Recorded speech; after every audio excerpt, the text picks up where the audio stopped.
પંચમહાલમાં બિરસા મુંડાની જન્મ જયંતિની ઉજવણીના કાર્યક્રમમાંથી રાજ્યના શિક્ષણ પ્રધાન કુબેર ડિંડોરે ભીલ પ્રદેશની માંગ કરનારા સામે ફરીવાર શાબ્દિક પ્રહાર કર્યા।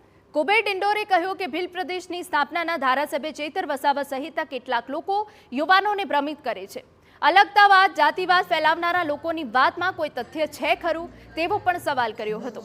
આકરા પ્રહાર કરતા તેઓએ સવાલ કર્યો કે ભીલ પ્રદેશ માંગીને શાસન ચલાવવાનું કઈ રીતે રેવન્યુ કઈ રીતે કરવું।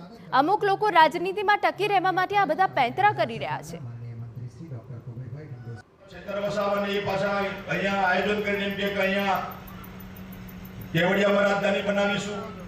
અલા તમે બધા ભેગા અલગતાવાદ નક્સલવાદ અલગતાવાદ ફેલાવનારા લોકો, જાતિવાદ ફેલાવનારા લોકો, આદિવાસી સમાજને ભ્રમિત કરનારા લોકો, તમારી વાતમાં તથ્ય છે ખરું? યુવાનો તમે સમજો, બધા પોતપોતાની રાજનીતિ ચમકાવવા માટે, પોતપોતાના રાજકારણમાં ટકી રહેવા માટેના પેતરા લોકો કરી રહ્યા છે। તો આ ભીલ પ્રદેશ અમને અલગ રાજ્ય આપી દો, એટલે શાસન ચલાવવાનું કઈ રીતના, રેવન્યુ જનરેટ ક્યાંથી કરવાની, આ બધું જોવાનું ના જોવાનું, પૈસા વગર શાસન ચાલે ભાઈ?